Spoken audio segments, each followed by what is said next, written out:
Hai, selamat datang di Hidup di Lajur Pelan.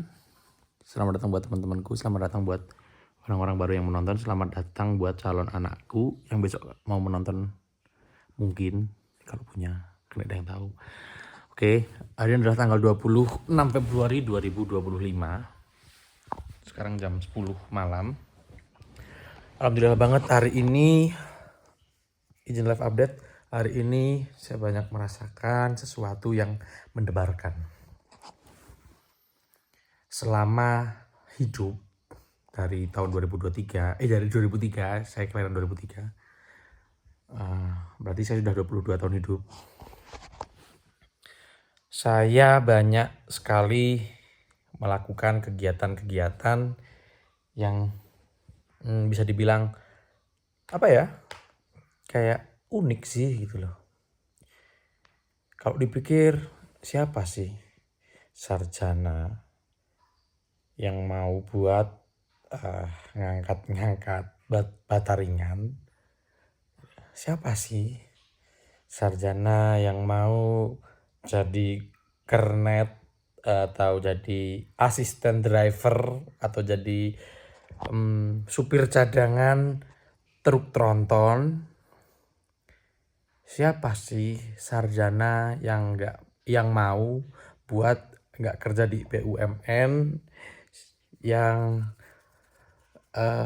notabene-nya padahal kalau di BUMN masuk atau perusahaan-perusahaan gede swasta gitu-gitu mungkin sudah terjamin tentang penggajiannya atau apapun itu. Dan saya juga masih heran sebenarnya, apakah jalan hidup saya itu benar-benar pelan? Kenapa kok saya berani dan saya bulat banget ketika saya kemarin resign?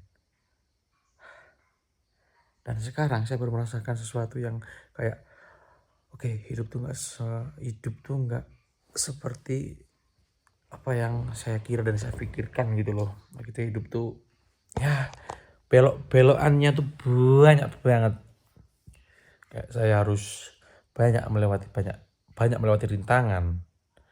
Seperti waktu saya ngangkat bata-bata ringan itu kayak ada bisnis sama om saya atau investor saya gitu loh. Sebenarnya gimana ya, kalau peluang di bisnis itu tuh sebenarnya ada, cuman karena kalkulasi dan karena risetnya kurang mendalam dan modalnya juga kurang berani, jadi langkahnya tersendat gitu loh. Lebih baik kayak berhenti di tengah jalan, belum berhenti di tengah malah di awal gitu loh. Karena aku udah menyadari karena kalau misal suatu saat bakal terjadi kekeliruan, bakal terjadi keanehan gitu loh. Karena di situ jujur saya one man show. Katanya saya disuruh ngerintis. Ya nggak disuruh sih, saat itu kemauan saya juga sih, disuruh ngerintis untuk pegang apa-apa sendiri, untuk memahami apa-apa sendiri gitu. Cuman kalau misal di hal-hal yang seperti itu untuk kerja fisik gitu tuh sangat capek gitu loh. Dan kayak harusnya tuh setiap apa yang kita lakukan itu ada harganya. Dan ketika saya merintis ya itu perhitungan saya yang salah, dan saya juga karena saya tipikal orang yang gak enakan juga, jadi ujung-ujungnya saya kena batunya sendiri gitu loh. Setelah itu saya mencoba untuk manuver ke menjadi penjual ayam yang saya lakukan saat ini ya. Awal saya bermanuver itu saya juga dengan persetujuan kalau semisal kira-kira profit margin untuk kita ngerintis itu segini. Kalkulasinya berdasarkan kuantiti ayam potong per harinya gitu loh. Emang targetnya mungkin terlalu tinggi, cuman kalau misal nggak ditarget segitu itu nggak ketemu profit. Awalnya kayak gitu, pengajuan ke investor oke, dan dia juga oke gitu loh. Harapan saya gitu loh, ketika saya ngerintis untuk yang kedua kalinya gitu, ada support, ada insight apa gitu yang didapatkan dari beliau untuk saya gitu loh. Ternyata ya nggak ada. Jadi saya mau nggak mau harus memutar otak dan berjalan sendiri.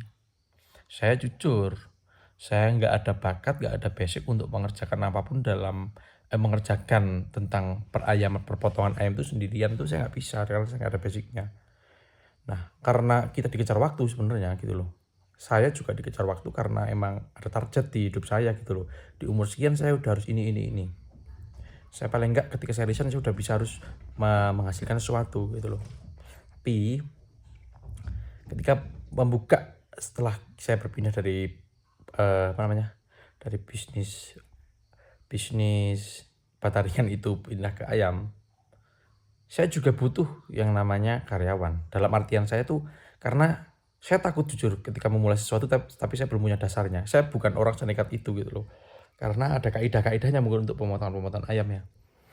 Saya eh, secara sadar dan secara mungkin tanpa perhitungan saya merekrut karyawan untuk melakukan teknik pemotongan ayam. Sementara saya bisa melakukan untuk kayak pelebaran bisnis lainnya, bukan pelebaran bisnis, kayak pengembangan lainnya. Saya nggak mau fokus untuk pemotongan ayam tok, karena kalau kita pemotongan ayam tok fokusnya hanya di situ, itu kalau misal nggak dapat apa-apa dari pemotongan itu ya udah bener-bener kita loss gitu loh. Sementara kalau ayam itu adalah bahan baku yang bisa busuk, yang mudah sekali untuk busuk. Nah, antisipasi kalau terjadi agar nggak terjadi pembusukan itu sebenarnya saya sudah punya freezer gitu loh. Cuman yang saya baru tahu juga nih ketika saya masuk ke dunia itu tuh ada prosesnya juga gitu loh untuk terjadi pembusukan. Kayak perbedaan suhu ruang, terus suhu itu di freezer itu tuh sangat berpengaruh.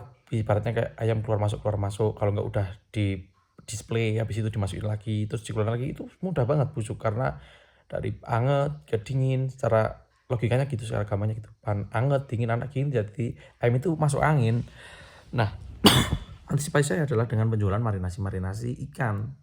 Awalnya worth it banget. Di hari 1 2 itu tuh bener-bener penjual itu deng deng deng deng gitu loh. Tapi karena kita menjual produk mentah, itu tuh marginnya bisa gede. Beda kalau kita jual F&B, itu sekecil pengetahuan saya ya, kita bisa gede. Nah, makin ke sini, itu tuh makin surut. Jadi saya makin bingung dan bimbang. Apakah saya harus berubah lagi dan manuver lagi? Kayaknya nggak mungkin deh. Apa yang udah saya kerjakan kemarin juga saya harus manuver.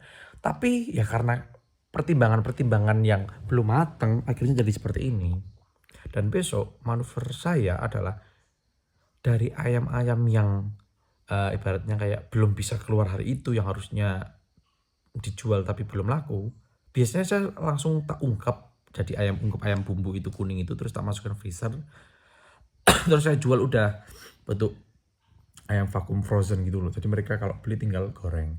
Tapi karena uh, sering terjadi ayam gak habis, masuk iyo masa sih mau kayak gitu terus diungkep terus sampai berapa puluh pack frozen yang saya punya untuk ayam ungkep sendiri gitu loh. Apalagi saya juga ada marinasi ikan, dan itu tuh benar-benar marginnya tipis semua gitu loh. Kan nggak mungkin karena mereka tahu harga jualnya berapa.